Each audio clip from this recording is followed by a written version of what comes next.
Amen, amen, homme de Dieu, que Dieu te bénisse pour cette merveilleuse exhortation, encore une fois.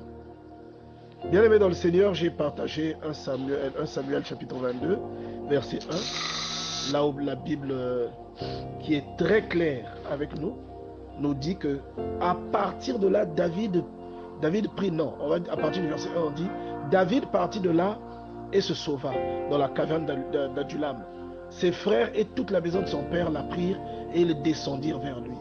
Et pour la petite histoire, moi je vous encourage à aller lire le verset dans tout son contexte.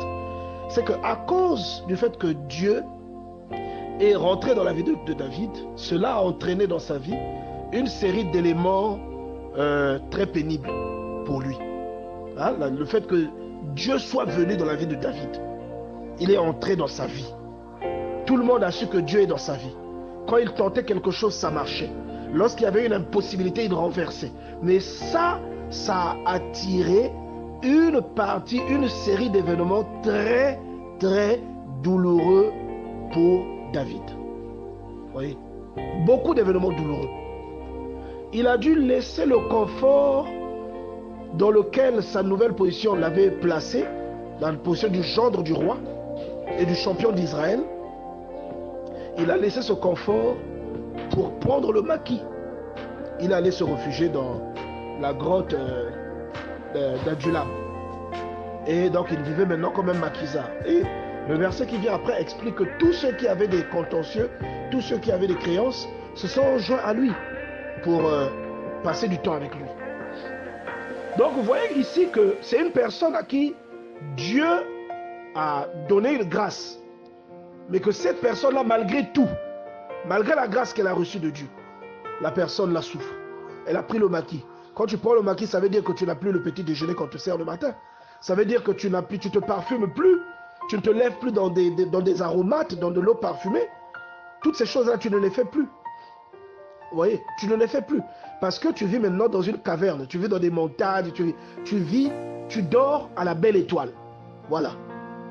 Vous voyez que le gars que Dieu avait rejeté, en la personne de Saül, était encore dans la condition royale qui lui avait été octroyée. Donc il habitait encore dans son palais, il continuait à bénéficier des éléments qui étaient en rapport avec sa fonction de roi. Tous les avantages qui avaient un rapport avec sa fonction de roi. Tous ces éléments-là, il continuait à les avoir, bien aimés dans le Seigneur. Vous voyez?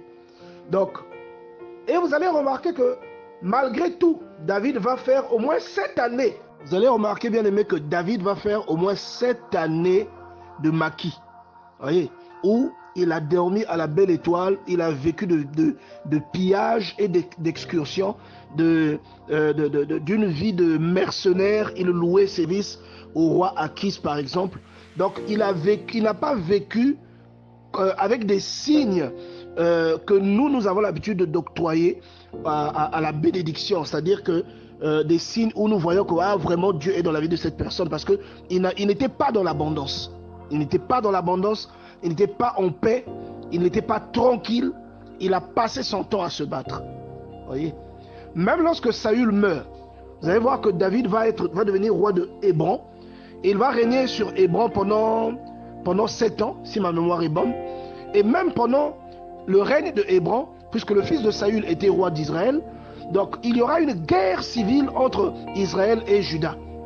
Et vous voyez que toute cette période, il n'était pas en paix.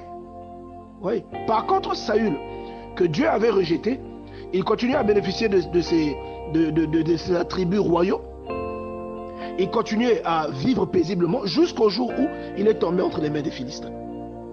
Donc attention quelquefois aux comparaisons que nous faisons.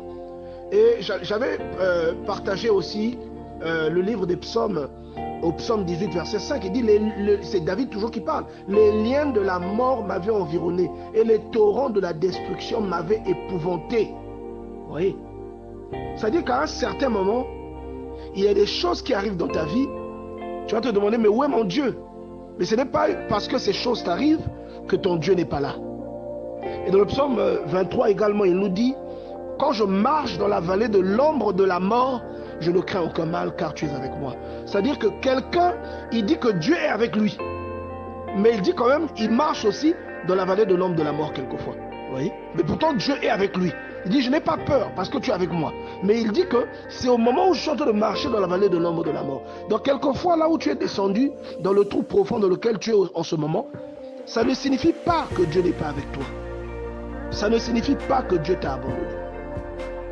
Il faut que tu demandes le discernement à Dieu pour que Dieu te montre que sa présence n'est pas forcément égale à la prospérité, au bonheur ou à tout ce que tu veux.